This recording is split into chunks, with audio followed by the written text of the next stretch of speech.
Hey everybody, Derek from American Preparedness Academy. Wanted to do a quick video because a lot of people have been asking me about buying a gun online.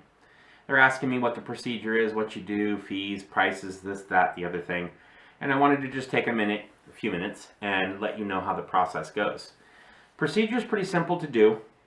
It's not complicated at all. You obviously want to make sure that the gun is legal in California, and there's a couple ways to do that. If it's a rifle, you're going to want to make sure that that rifle is legal in California to buy. If it's a handgun, and that requires you to actually understand the laws or talk to your FFL, your local FFL. You can call us as well.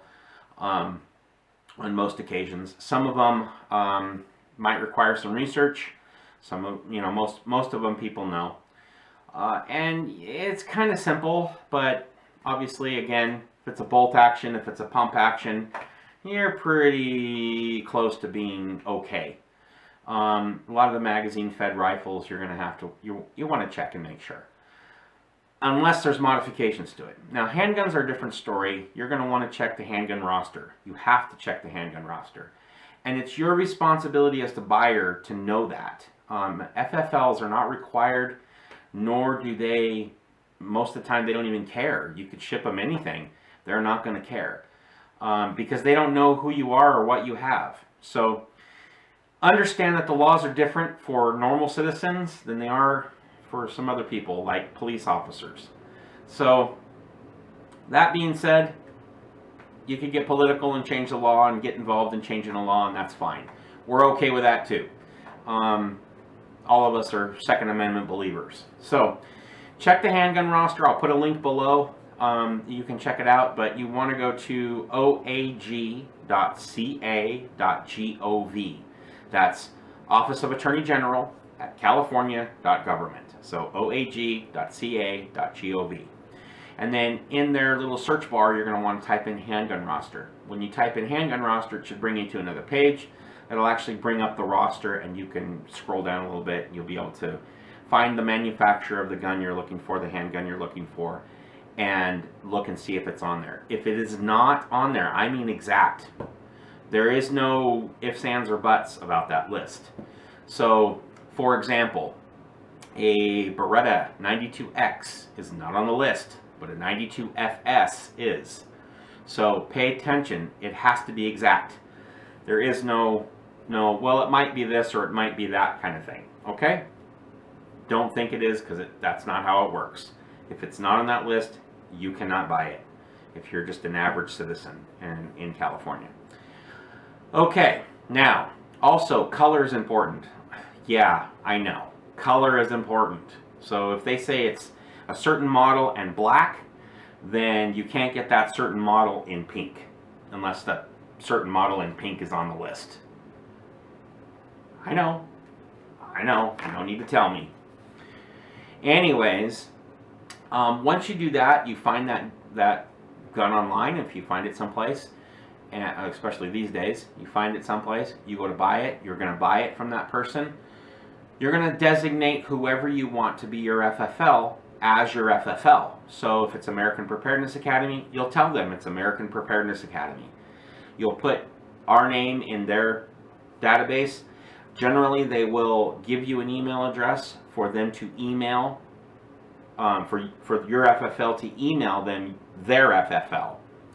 And that's important. If they are set up someplace, like you go to, I don't know, Bud's Gun Shop, and they're set up at Bud's Gun Shop, well, yeah, then that's easy. You just designate them.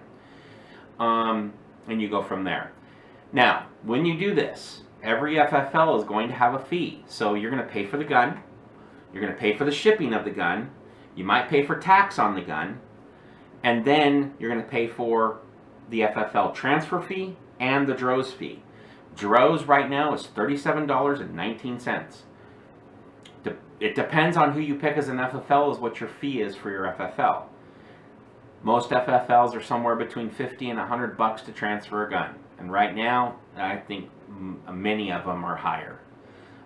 We ourselves are $30. So we just have different criteria. We believe in different things than most other people. So anyways, that being said, once you do that, The gun will be shipped once the FFL sends their FFL license to that dealer that you bought the gun from.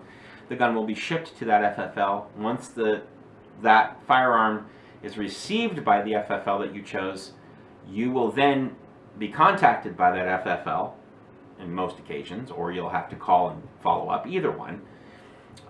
And then you can come in and get your paper started. So your 10-day, whatever it is these days, it could be longer than 10 days at this point, but it's a minimum of a 10-day wait. You go through that. Once that paper is actually put into the system of California, the DROS system, at that point, your 10-day wait starts. Okay? Once your 10-day wait starts, after 10 days or however long it's taken these days, because it could take up to 30 days, and that's not an FFL problem, that's a California DOJ problem. So don't blame your FFL for that. Once that is done, they will contact you, or you can contact them, either one. I would stay in contact with them. Hey, any word yet? Kind of thing. Nope, not yet. They'll check. They'll let you know. You'll ask them for it. They'll let you know at that point. Then you can come in. Then you can pick up your gun. You do the pickup process, and that's a shorter time than filling out the paperwork. Now, everybody has a different system that they use. Well, not everybody has a different system, but there may be different systems out there. There's a paper system, and then there's an electronic system. And don't be surprised either way. You're still going to fill out a form. You're still going to have to bring in your driver's license. You're still going to have to get the FSC, which is the Firearm Safety Certificate card. You're still going to have to bring in your second form of address verification, which is a bill or a car registration, something that shows the address that you have on your driver's license or your government ID that shows your address and verifies that address. Okay? So you're still bringing all that stuff in when you do the paperwork. When you start the paperwork, you're going to bring all that stuff in. I'll tell you this right now: a lot of FFLs, they like cash, so bring cash in. Some don't. Some don't really want to deal with that. I don't know if they're afraid of COVID or whatever the case may be. But anyways, that's the case. That's what's going on. That's kind of how it works. If you have any questions, put them in the comments below. I'll try to answer them as quickly as I possibly can. Other than that, I hope you guys have a very happy and safe 4th of July. And I hope everything goes well. And I hope we get out of this whole lockdown nonsense very soon. All right, you guys have a great day, and we'll talk soon. Again, if you have any questions, put them down below. I'll answer them. All right, we'll see you next time. Bye-bye, guys.